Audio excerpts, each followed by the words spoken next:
സത്യപ്രതിജ്ഞ നടക്കുമ്പോഴും കാര്യങ്ങൾ അത്ര പന്തിയല്ല. സജി ചെറിയാനെതിരെ പ്രതിഷേധമുണ്ട്. UDF കരിദിനമായി ആചരിക്കുന്നു. BJP ഭരണഘടനാ വിരുദ്ധമായ ദിനമായാണ് ഇത് ആചരിക്കുന്നത്.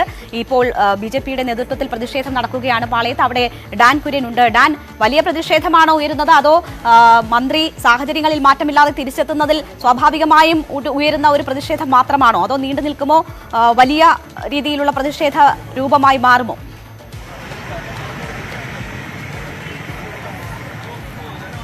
തീർച്ചയായിട്ടും ഇത്തരത്തിൽ നടക്കുന്ന ഒരു പ്രതിഷേധത്തിന് ദേശീയ ശ്രദ്ധ ആകർഷിക്കുന്നതിന്റെ ഭാഗമായിട്ടാണ് മുൻ കേന്ദ്രമന്ത്രി കൂടിയായ പ്രകാശ് ജാവ്ദേക്കറിനെ കൂടി പങ്കെടുപ്പിച്ചുകൊണ്ട് ഇത്തരത്തിൽ ഭരണഘടനാ സംരക്ഷണ ദിനമായി BJP ഈ സജി ചെറിയാന്റെ സത്യപ്രതിജ്ഞ ദിനത്തെ ആചരിക്കുന്നത്. എന്തായാലും വളരെ ശക്തമായ പ്രതിഷേധം ഇതുമായി ബന്ധപ്പെട്ടുണ്ടാകുമെന്ന കാര്യം BJPയുടെ സംസ്ഥാന അധ്യക്ഷൻ തന്നെ നേരത്തെ വ്യക്തമാക്കിയിരിക്കുന്നു.